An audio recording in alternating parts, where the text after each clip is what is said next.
ভালো কাটিবেন নাকি একটা আলু না দেখি ভাই রানীগঞ্জের বিখ্যাত দুইটা ফলের দোকান খুব বেশি চলে দিনাজপুরের মধ্যে সব থেকে বেশি চলে এই দিকে কেমন বেচা বিক্রি হয় আপনাদের হয় ভাই ভালো হয় ভাই ভালো হয় না হ্যাঁ খাদ্য বাজার হয় সিজনে এখন তরমুজ দিনে কতগুলো করে যায় 6-7 মণ 6-7 মণ করে যায় প্রতিদিন 6 থেকে 7 মণ তরমুজ যায় সেল ও খাইতে আসে কি এলাকার লোকজনই সব এলাকার বাইরেও আসে বাইরেও আসে না আমরা বাড়ি থেকে আসছি শুনে আমি এর আগে আসছি কয়েকবার আসছি আমি দেখেছি তো আজকে ওই জন্য আসছি ভালো মতো প্রচারণা করার জন্য আরও যেন লোকজন আসে আমরা যে এই মিষ্টি তরমুজের স্বাদটা নেই এটা যেন আরও মানুষজন নেই এই জন্যই আসছি মূলত আমরা খাবেন নাকি হ্যাঁ আমরা খাবো অল্প টাকায় ভরপুর ফলমূল খাওয়া যায় এবং কি একবারে বিশুদ্ধ ফরমালিন মুক্ত হ্যাঁ এখানে কোনো কালার ফুড কালার বা কোনো কিছু ইউজ করা হয় কিচ্ছু না কোনো ভেজাল নেই চোখের সামনে কাটে চোখের সামনে খাওয়া দাওয়া আর একটু দেন বেশি করে 3 জন খাবো তো ধরেন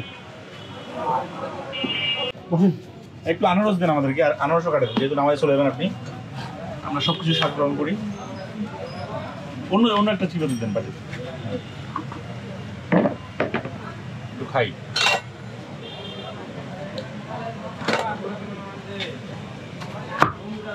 কিছুদিন পরে কি আমও পাওয়া যাবে নাকি আবার না আম বেচে না আম বেচে না আম বেচে না আম তো গ্রামে মেলা না গ্রামে তো অনেক আম পাওয়া যায় না আম বেচে ওখানে ফলের দোকানগুলো বেচে ওগুলো তো বিক্রি করে কাঠে তো কেউ বিক্রি করে না মনে হয় না কাটে না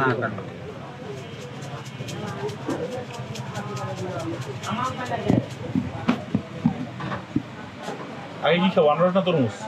আগে তো বিশাল তরমুজ খাবো না হ্যাঁ তারপর আনারসটা বেশি মিষ্টি তো আনারসটা বেশি মিষ্টি হ্যাঁ আর তরমুজটা খাই আমরা তারপর আমরা রিভিউ দিই তেল দিছি না হ্যাঁ দিছেন লবণ দিছি না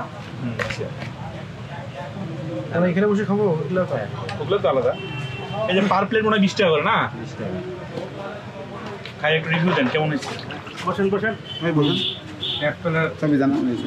কি হবে কেমন তাজা মনে হচ্ছে সবই বসে সেই না হ্যাঁ একটা মকো খাবে খাবে জুনিন আনারস কত টাকা পিস আনারস পিস মুখে দুর্গন্ধ ভরে যাচ্ছে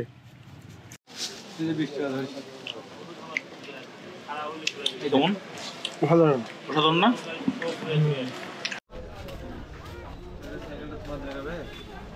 बढ़िया है